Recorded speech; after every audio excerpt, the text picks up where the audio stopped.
Beat it up.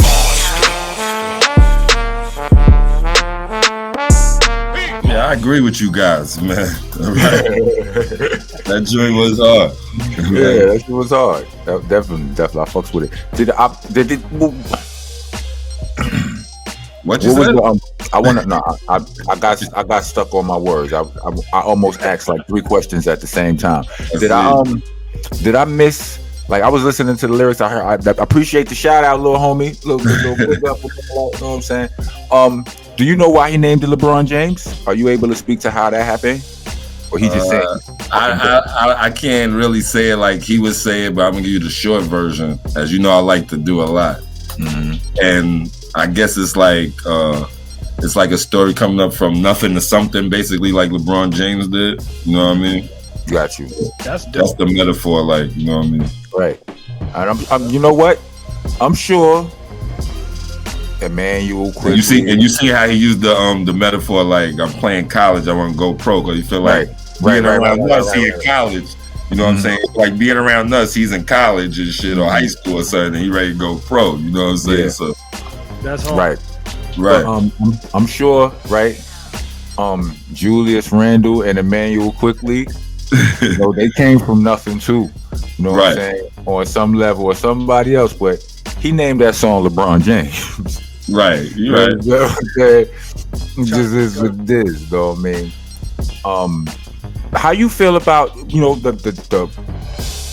forever discussed topic when it comes to, you know, LeBron? I don't feel LeBron started it. The fucking Celtics really started it or whatever, but I guess LeBron started it. But, you know, how do you feel about super teams and shit like that? That's a big topic. Niggas, I don't know. I don't understand why it still is. It seems kind of normal, regular now, but how do you feel about it?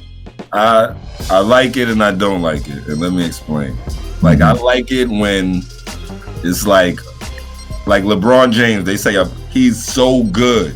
You know what I mean? He's so good. So I could see teams getting together to try to beat him, but they're second tier guys. If you want to call that super team, you call that super team. But I can't see LeBron James, who's supposed to be like Michael Jordan, teaming up with guys. You know what I'm saying? Because if he's like a Michael Jordan player, that makes it even. He counts for 2 people. You teaming up with 2 other superstars. That's like, you know, that's how I see that. Like a LeBron James and a Kevin Durant. I don't like that. You know what I'm saying? If a Kyrie, say that again. No, I said, but if you think about it though, when Jordan was playing, that was the same thing with the Bulls. The Bulls, if it wasn't Jordan, was Scottie Jordan. Pippen was nobody. He didn't have, them rebounds, he still had to be set up. But we watched Scottie Pippen come up. We watched him grow into the player he was. He didn't have his own team somewhere getting busy, and they say, "Hey, join your stuff with my stuff, and then we'll do this." That didn't happen. You know what I'm saying? They didn't come in like Scottie Pippen. You still see him had to be developed. You know, he was soft. Even you look at other people interviews, they're like, "Hey, Scottie was soft. We was beating him up, we pushing him around. He had to get tough." You seen that. So it's not like LeBron James coming with Dwayne Wade, who was a Finals MVP already, won a ring, and Chris Bosh, who had his own team and was leading them to the playoffs by himself. So you figure somebody could do that by themselves if they get with this guy. You know what I'm saying? It shouldn't be nothing less than a championship. Should be nothing less than a championship. You teaming up with these kind of guys. This coming from an ex-bully. You understand? Who teamed up with other bullies to rain terror on the streets and trains of New York City. But only against people that we thought was tough. Well, most of the times. Really, it didn't matter. In all honesty, we just was doing whatever we wanted to do whenever we did it. All right, what I'm saying is this, right? These dudes, it's just like, all right, look. Real niggas recognize real niggas. Dope niggas recognize dope niggas. You know what I'm saying? And I would see, like, remember when I came into the sport, like, you know, it's really understanding the sport. It was with Melo coming to New York, right? And I got to watch. I got to learn the game through the New York Knicks and they wins and they losses, right? Seeing who beat them, how they beat them, and this, that, and the third. And while everybody had already had formed opinions on Melo, I was forming new ones. You understand what I'm saying? So I'm watching the game now, and I'm looking. I'm like, nah, he ain't selfish. The nigga try every time he get a ball to one of you niggas, you fucking miss. So how the fuck, like this nigga he's good at, he hit all kind of difficult shots and shit. Like there's certain niggas that are good at hitting difficult shots.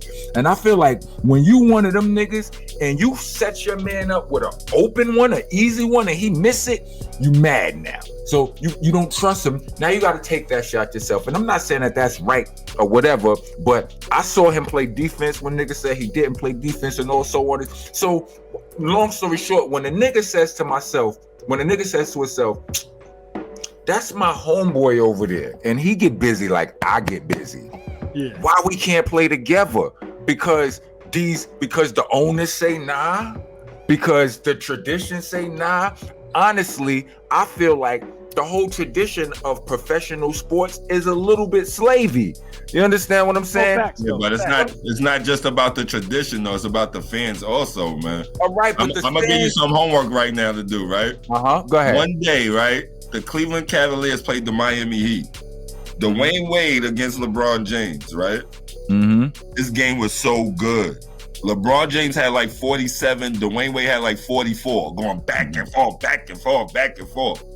Why would you, when you put these two dudes together, they're basically unstoppable, bro. They each have their own team. You want to see them play against each other in the playoffs. Yeah, that's what you want to. That's what you want to see, because that's what you conditioned to see. I like competition. I feel you, right? But I'm saying, let's just assume that you and I didn't start out boot camp clique, right?